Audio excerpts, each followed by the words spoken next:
In this video, I will show you how to define your own robotic winding system in TaniqWind Pro. During the video, I will be demonstrating the process of defining your robotic winding or placement system so it can be used in your production process. If you want to know more about setting up the robotic production process in TaniqWind Pro, this is discussed into more depth in the robotic production video. I will start by opening the machine library. In here, we can see all the defined CNC and robot machines. In this video, I will demonstrate the definition process by recreating the Scorpo Leo 1 robot. We will start by pressing the Add Robot button to create a new robot machine definition. In the machine definition panel, we can see 5 tabs: the General, Robot Axis, External Axis, Tool, and Post-Processor tabs. In this demonstration, I will first set all the graphical components of the robot so we have a visualization we can use to set the other parameters. We will start in the General tab, where we can set the general robot information like the name and possibly a manufacturer's ID. If we now move to the Robot Dimensions section, we can fill in the correct robot dimensions according to the shown figure. I will fill in the values for the Scorpo Leo 1 robot. These values can be found in the robot specifications, and with all of these values filled in, we will move to the Robot Axis tab. In here, we can define the axis limits and upload STL files for the visualization of the robot. The axis limits as defined in the robot controller should be specified and are the same limits to be reached when jogging. Per axis, we can fill in the axis limits and upload the STL files for the axis. For the Scorpo Leo 1, we fill in the shown values.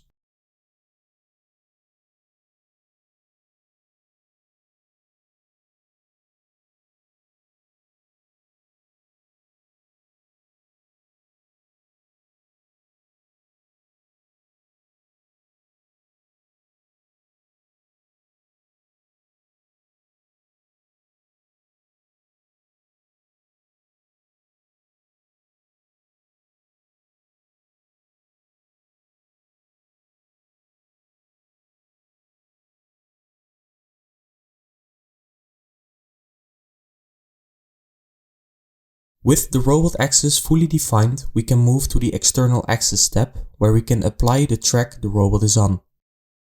When we select the track option, we can fill in the minimum and maximum positions, nominal velocity and acceleration. And we can also set the correct base alignment.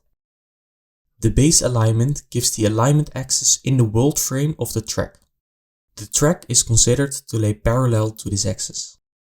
The X and Y are relative to the triad in the bottom left corner in the display area. Here we can also add the STL file for the track geometry. As can be seen, we have added the external axis of the machine to the track STL file.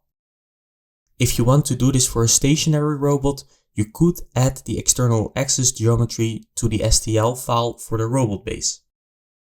It should be noted that these external axis geometries are only for visualization and are not considered for the collision detection.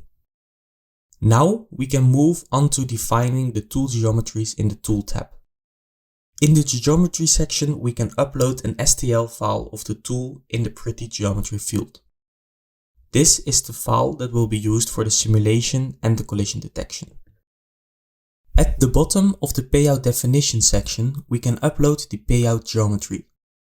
If the payout definition geometry is uploaded separately from the tool geometry, the payout geometry will be able to move during the simulation.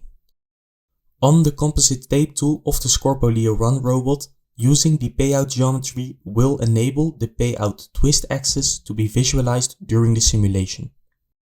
Usually, pretty geometries have a lot of details which can make the collision detection slow.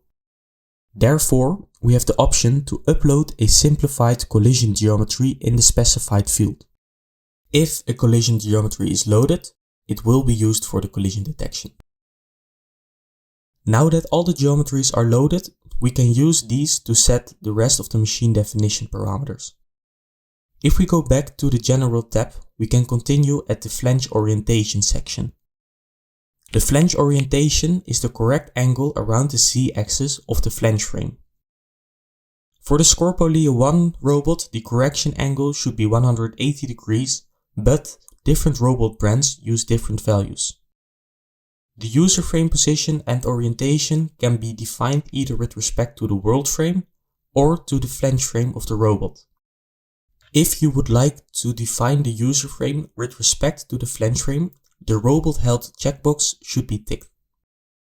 For the Scorpo Leo 1, we want to set the user frame position to be at the beginning of the mandrel axis. We can set it there by filling in the shown values.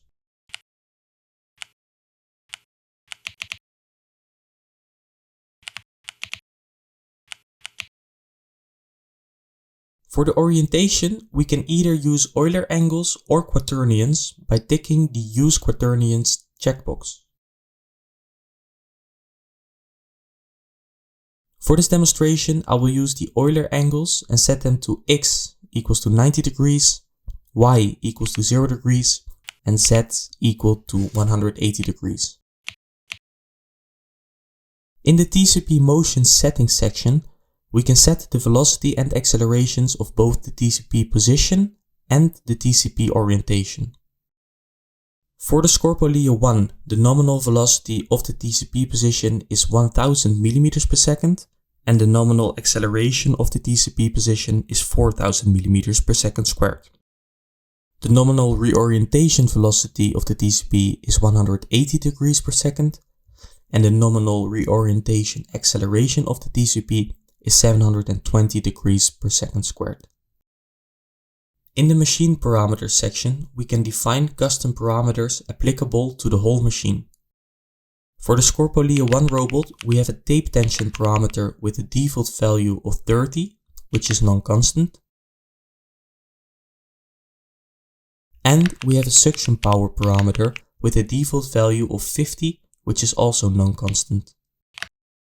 The use and integration of the machine parameters are explained into more depth in the production parameters video.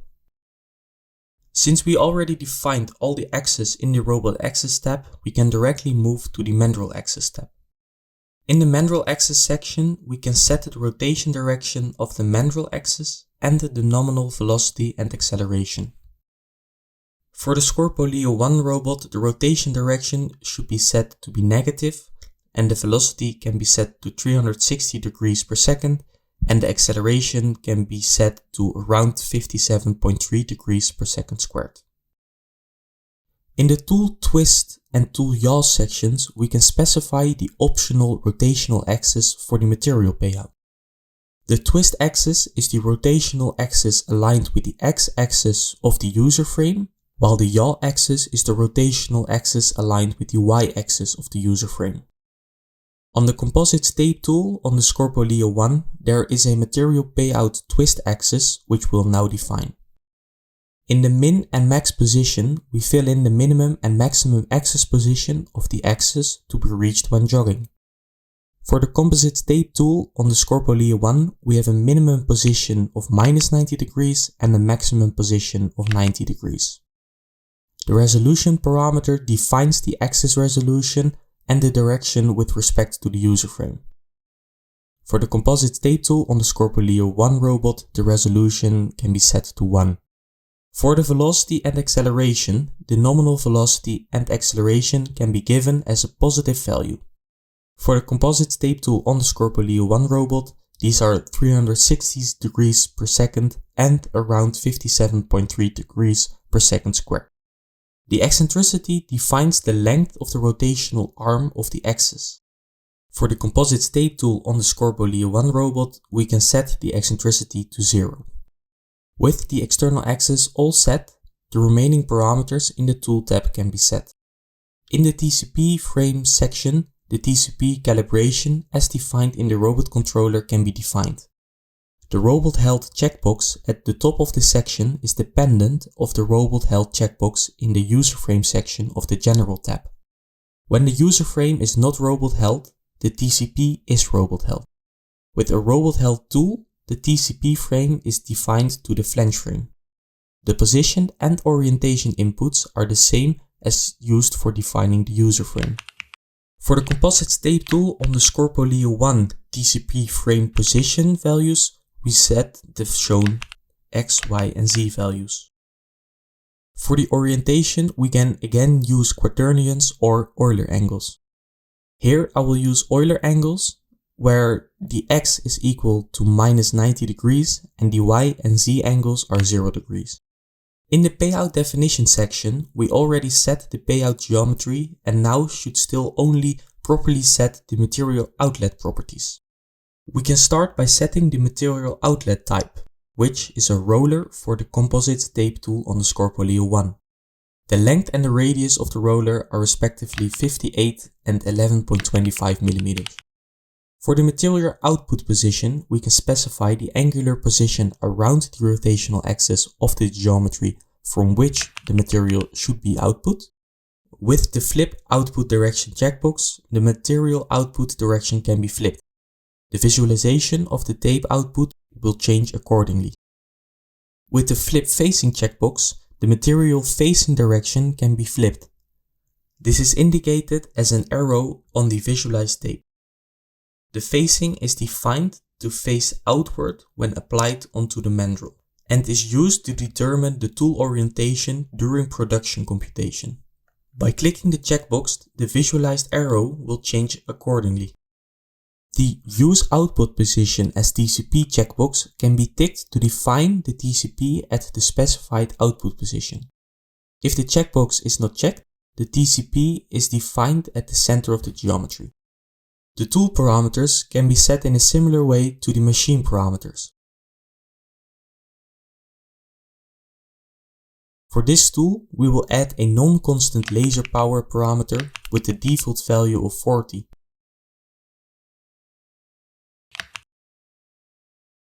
Now we can move to the final post-processor tab. In here, you can define your own post-processor specifically for your machine. At the top of the panel, we can choose to include the actual offset in the positions. In the file section, we can add, remove and parse files. We can add a new file on the product level, which will create one file for the entire product. If we would choose for the layer level, a file would be generated for every layer in the product, while a file on the path level would be generated for every path in the product.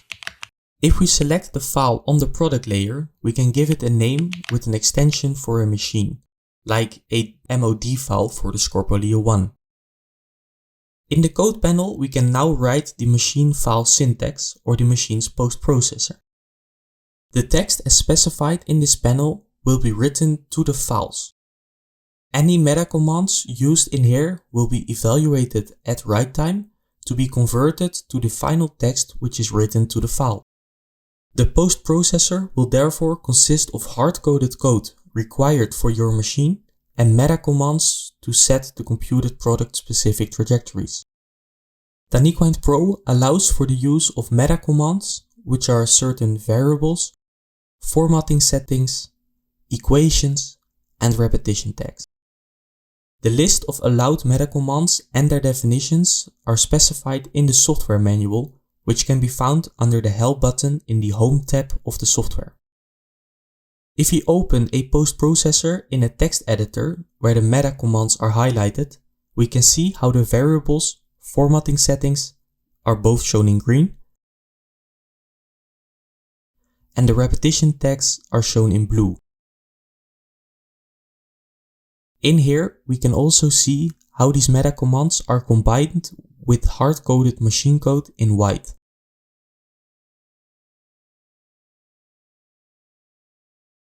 If we now take this post-processor and paste it in the code panel, we can parse the file to check whether there are no mistakes in the use of the meta commands. This is the end of the TaniqWind Pro Robot Machine Definition demonstration video, where I demonstrated how to define your own robotic winding system in TaniqWind Pro. If you're interested in other highlighted feature videos, these can be found at the Taniq YouTube channel.